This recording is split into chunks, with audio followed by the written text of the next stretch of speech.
we can tell that the world is really changing in some ways. And so listening to understand will build a bridge with them. Listening to, because if we shut them down, disagree, get defensive, that doesn't work. So being curious and listening to understand will help foster the relationship with our kids.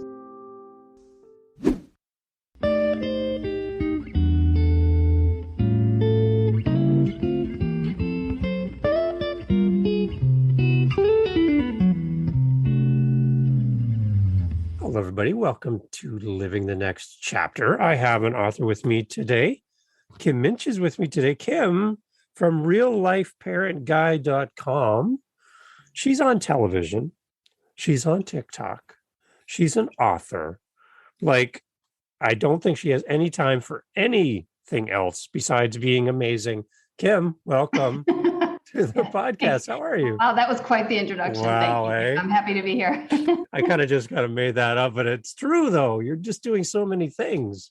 I am very much trying to reach parents in all sorts of ways. So yes, thanks. Okay, so let's start with I love the why. But why is it important to do what you're doing? Because you're putting a lot of effort out there, a lot of great content for parents. But why? What does this mean to you personally? Well, I believe that we're in a major shift in the way we raise children. And I think because of the technology and many of the conveniences that we have now that have developed over the last decade, 2 decades, we can no longer parent the way that we were raised. And what I mean by that is parent is here, child is here, and we spent generations not listening to or validating our kids' feelings. And our kids are giving pushback at this point with their words and behaviors because they know they need something different. And just like everything else in the world is changing, why would parenting not do the same? Yeah. So the reason that I'm so passionate and have put myself out there in so many ways is because we are in the middle of a crisis in mental health, a crisis in families. And I'm trying to spread the word about parenting with our children rather than over them.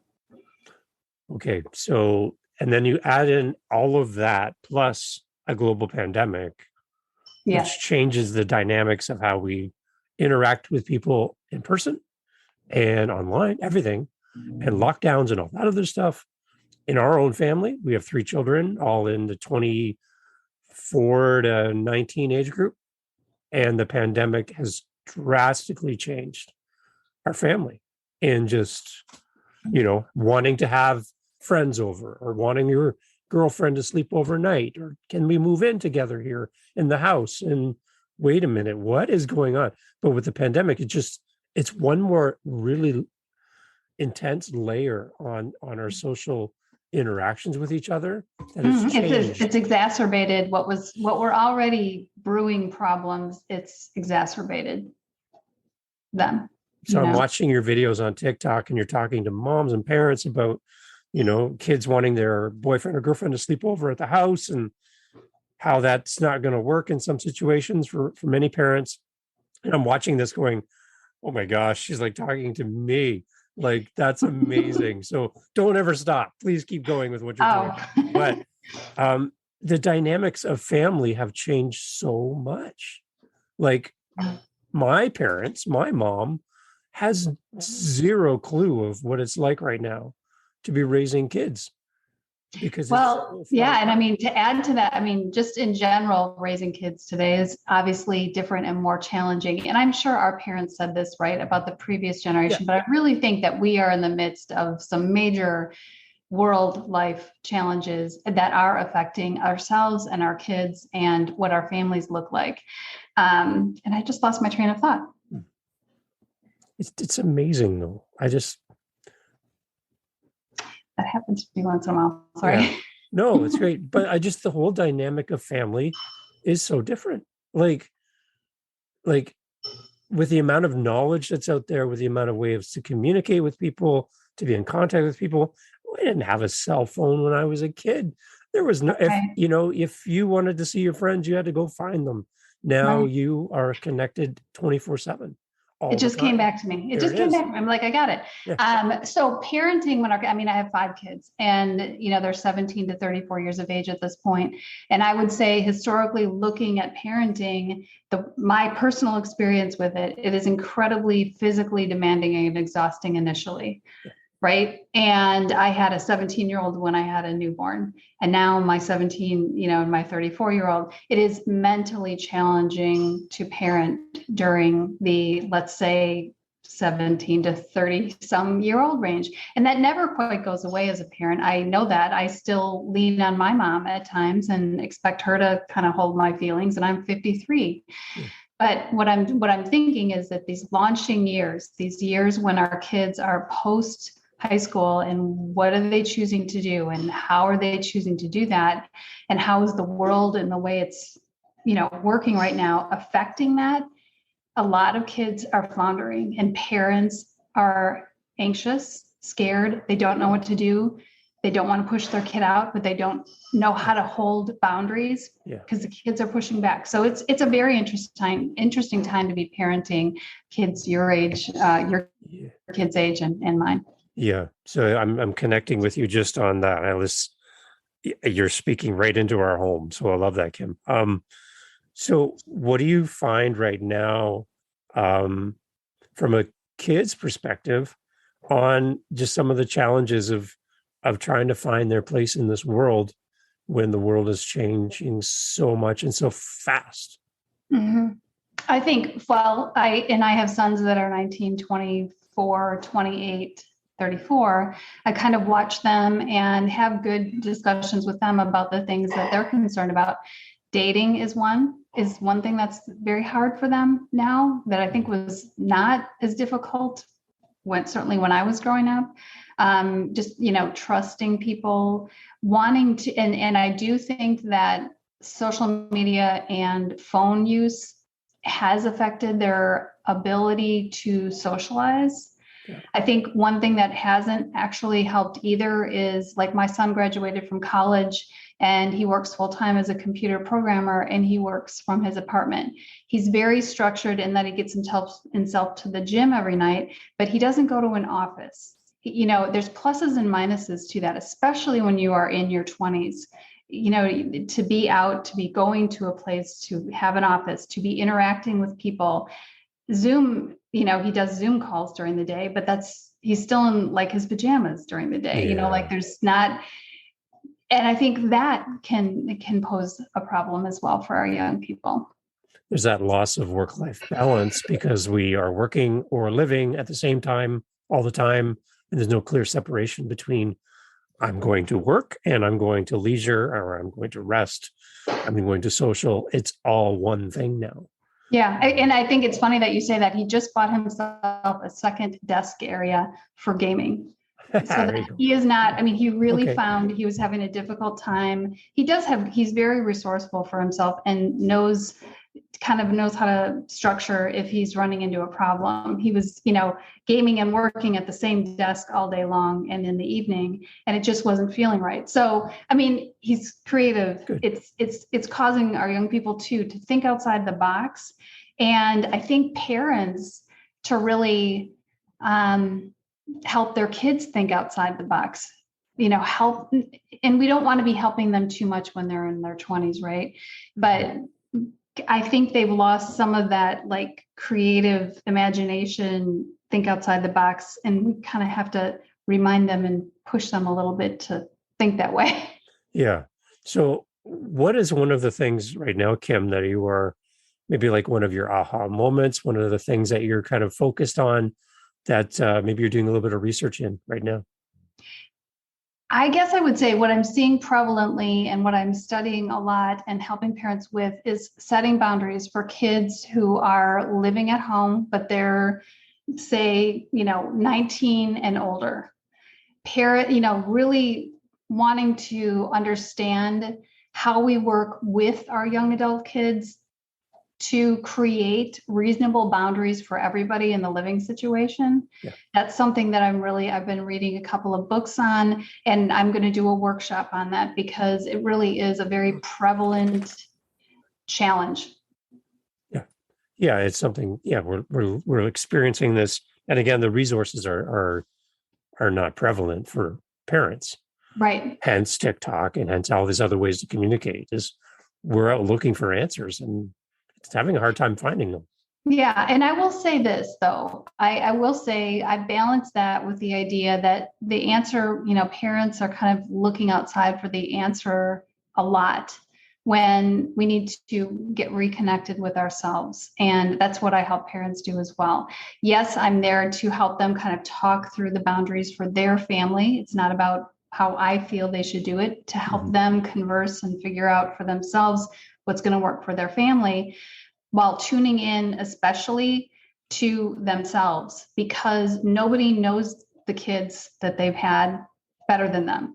True. And so I think part of the problem, parents are always looking for this outside answer or book or 3 magic steps, is because they've lost connection to themselves, and therefore connection with these unique, wonderful beings that have either come through them or to them in their lives. That's a great reset. I like that. That's very powerful, Kim. Challenging me with that one. I like that. So tell me a little bit about your book, Becoming Me by Raising You. Becoming Me While Raising You, A Mother's Journey to Herself, is the story of 6 limiting beliefs that I took on in my childhood that played out for many years in my parenting and in my marriage. While I walked, it really came to a head while I walked my oldest son through an addiction to alcohol. So part of it is, these are the beliefs I took on from my childhood. I tell that through stories. Then I walk with my son through his addiction to alcohol, where these limiting beliefs keep surfacing for me as I'm walking through this with him. Mm-hmm. And then the work that I have done to look back and move forward. So it talks about, here are 4 questions that can help you really look at what you've learned in your life inadvertently and unconsciously, and how sometimes those negative beliefs are playing out in your most important relationships. And unless we examine them, they will continue and they will be projected onto your children. How's the response been to the book so far? Really, really amazing. I told you before we started that it's being picked up by a publishing company. So I self-published in 2021, and now we're working through the contract and going to, change a couple things about it. Not the title, because I think the title totally, absolutely speaks exactly to the book. So I've had a lot of different, I thought I was writing the book specifically for an audience of women, maybe, 40s, 50s, but I think my college, my son who graduated from college has probably sold more books than I have, simply because, not because he's trying to be the favorite son, but because he truly believes that you don't have to have children. You don't have to be a mom. Everybody has beliefs they've taken on about themselves. Mm-hmm. And I think everybody has a story. This is not so much about Kim Muench as it is about looking into your own story and really understanding how, in just the simplest kind of mundane moments we have with our primary caregivers, we can take on beliefs that don't serve us and don't serve our children. Wow. So that's the book. Wow. Kim, you got to turn it down a little bit. You're just overwhelming me with this amazing stuff. I'm shocked and awed. So it's great. It's really, really good. You're definitely encouraging me, and I hope people listening as well are being challenged by this. So, Kim, as parents, can you give me some advice? I have you here. You're the expert. How can I build a strong bridge with my adult children or older children that is lasting and impactful? Well, I think it is a process of looking back. I've talked to a number of parents whose young adult children will either not talk to them any longer, or they're arguing and things are very, very tense. And their children are saying to them, look, this is how I felt. This is how you treated me. And parents, when they don't have the ability to look within themselves, and I do believe that that's because of the way we were raised. When we were punished, often it was in a way that made us feel shame. And we don't like to look within ourselves when we feel ashamed. So it's easier to say, if that kid would just listen, if that kid would just do what they're supposed to and project it outward. But when your child is coming to you and they're telling you, this is the experience I've had. And as an adult, like, I'm not really happy with this relationship, and I'm willing to either walk away from it or have it be very, very limited. It's just very, parents, again, going through the process of looking back to move forward, acknowledging where they now see they could have done things differently, apologizing where they need to, and then really listening. I think parents should be, and you maybe heard this on a TikTok video, but parents should listen 80% of the time and talk 20% of the time, especially with their teens, their young adult, their adult children, because we have to understand in part that the world is changing in many ways. And what we want to do is we don't have to listen and agree with everything, but we need to listen to understand where they're coming from, where they're getting their information. And I mean, because they're the ones that are going to continue on, after we are around. Yeah. And I mean, I'm in my 50s, so I'm expecting to be around for quite a bit longer. But what I'm saying is we can tell that the world is really changing in some ways. And so listening to understand will build a bridge with them, listening to, because if we shut them down, disagree, get defensive, that doesn't work. So being curious and listening to understand will help foster the relationship with our kids. Once they've gotten past that, if it's been a rough relationship and you can acknowledge that and you apologize where needed, it can move forward and there can be a bridge with that.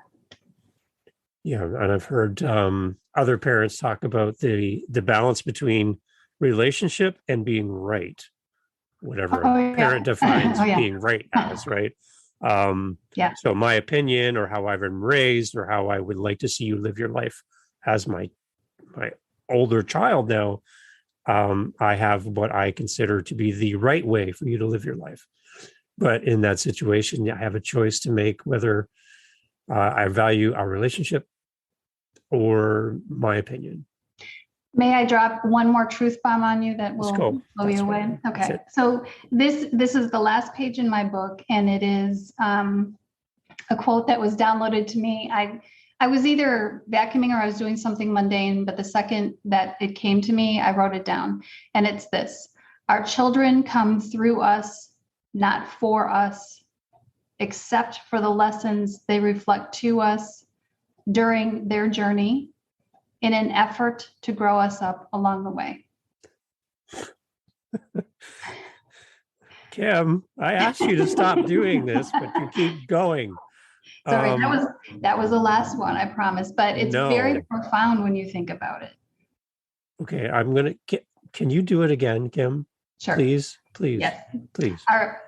Our children come through us, or to us, depending, right? Our children come through us, not for us, except for the lessons they reflect to us during their journey, in an effort to grow us up along the way.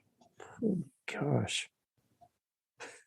Last time I vacuumed, I don't think I had a single thought in my head, except how do I do this terribly so I don't have to do it anymore? That's probably the only thing I had in my head, but my gosh, Kim, that was, wow. Okay, so truly, Kim, you have a message to share with the world. Truly, you are making huge steps, all different types of media, printed media, video, social media. What do you find? What's exciting you right now about how you can reach an audience And what is your best tool and your best tip for an author to reach an audience right now? Well, I'm actually working on a TEDx talk. I'm working on a TEDx talk that's going to be based on my book and on limiting beliefs, okay, and how we take those on, and really the big idea of how when we take the time to look back to move forward, we can integrate instead of projecting onto the next generation.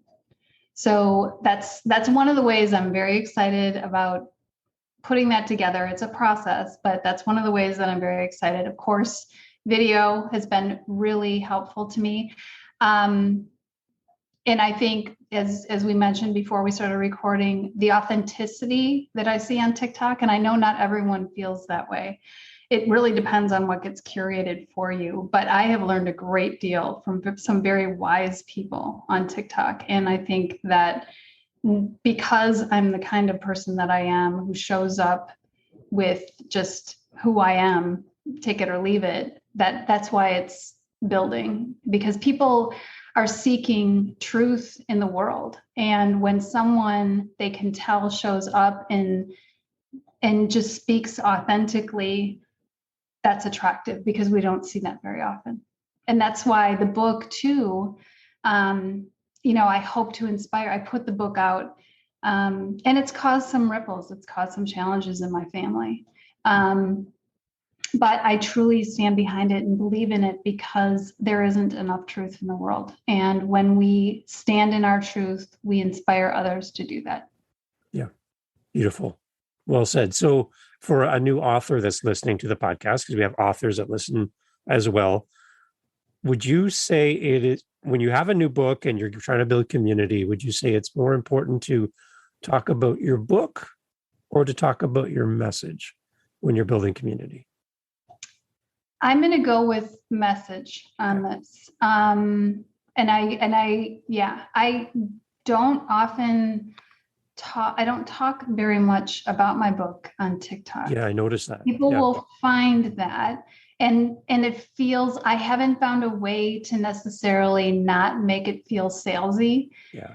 That's not to say I don't bring it up on the other social media platforms. It's just, if you're really going to talk to people, you really need to, I really think, hone your message and be very clear and precise about what you're bringing into the world, what you're, birthing through your book.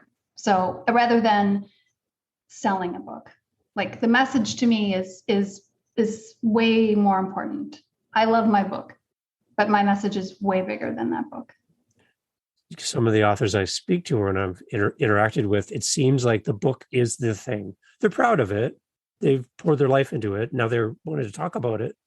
But I find like in some cases, they seem to hide behind the book instead of getting out in front of the book. And the book is now a resource, but it's not the main reason I'm talking to you today. It's because I have a message to share with the world, and I have a book. Yeah, that's what I would say. I mean, that's what I would say. I'm very proud that I, as a mother of 5 and a 52-year-old at the time, was able to focus long enough to get it together. I'm definitely proud of that. Yeah. And it's just, I think it's an opportunity. It's an opportunity to something else. The book, the women who have read my book and then come and coach with me have a much bigger impact in what they get from it quickly, because they identified so deeply with some of the things, maybe not the stories, but the feelings that are expressed in the book.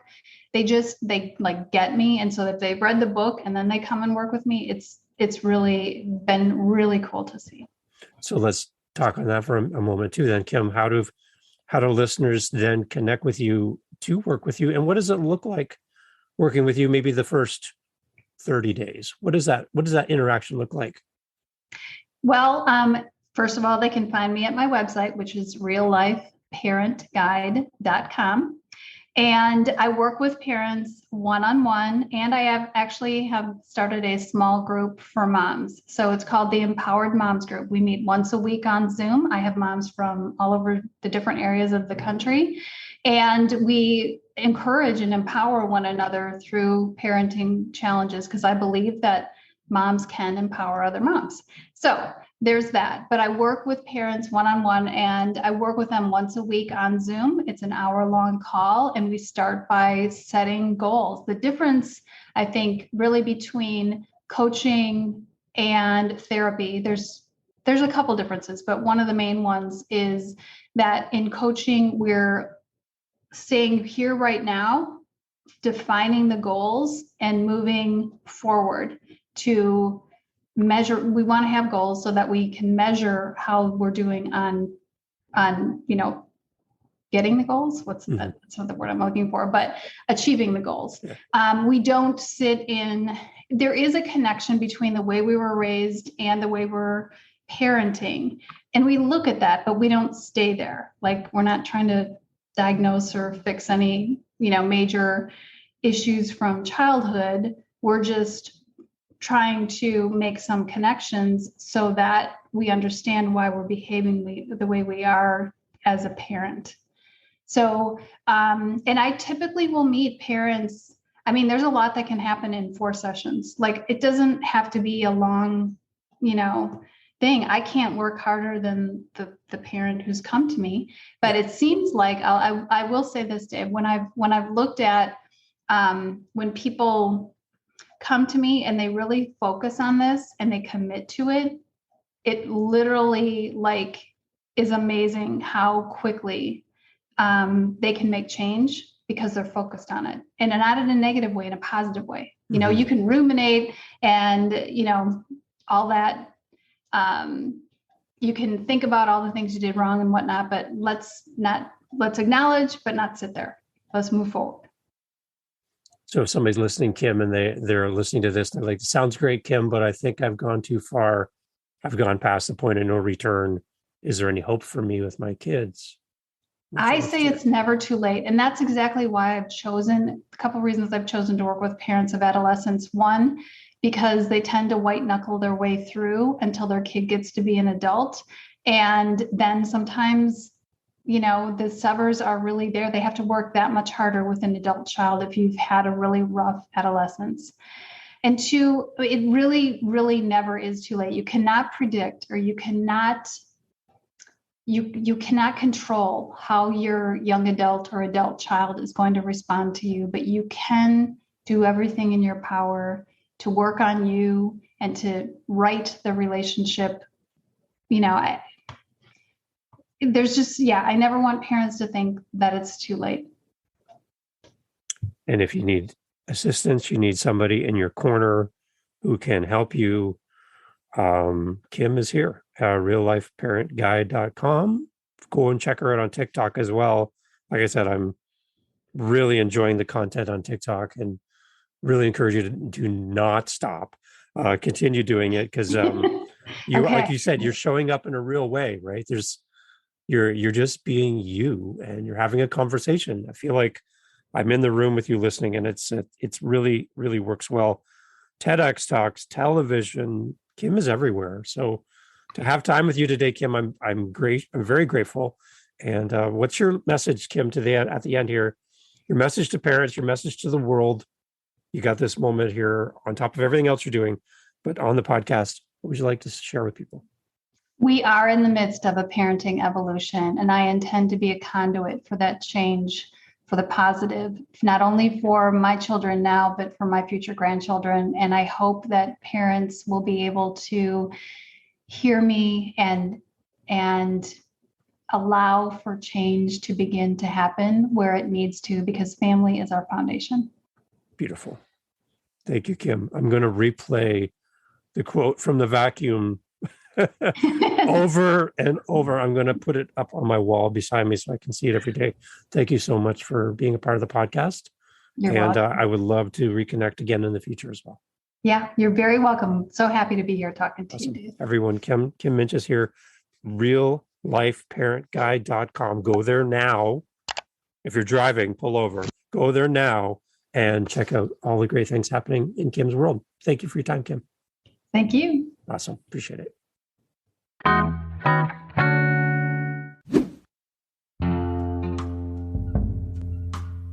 Hi, guys. This is Dave from Living the Next Chapter, a podcast designed to connect authors and audiences. We're always on the lookout for our next interview. If you're an author, a publisher, and you have a book, whether you're just starting, whether you're halfway through writing, or it's all done and you want to tell the world, that's why we're here at Living the Next Chapter. Get in touch with us through livingthenextchapter.com, contact us, and let's set up some time together to discuss your book, to discuss your project, and how we can get you on the show. My name is Dave, and I would love to speak to you. So go to livingthenextchapter.com, and let's get over there together and discuss all the great things that you're up to as an author, as a publisher, and let's grow your audience together. Join us on livingthenextchapter.com for great authors and an audience that's eager to hear about what you're up to as an author and a publisher. Contact us today and let's get your book out in front of others. Thanks for listening, and we'll see you on the next one.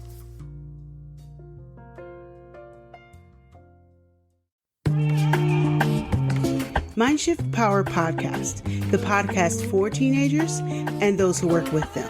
There's a huge problem in America today. There's a very large disconnect between teenagers and the adults who work with them. I'm looking to bridge that gap with real, raw, honest conversation, not held back by the chains of political correctness. You cannot solve a problem you do not understand. Want to understand teenagers today? Listen to this podcast. This podcast is for teens in the U.S. and Canada. To learn more, go to fatimabay.com/podcast or just look for Mindshift Power Podcast on any listening platform. I look forward to you being a faithful listener.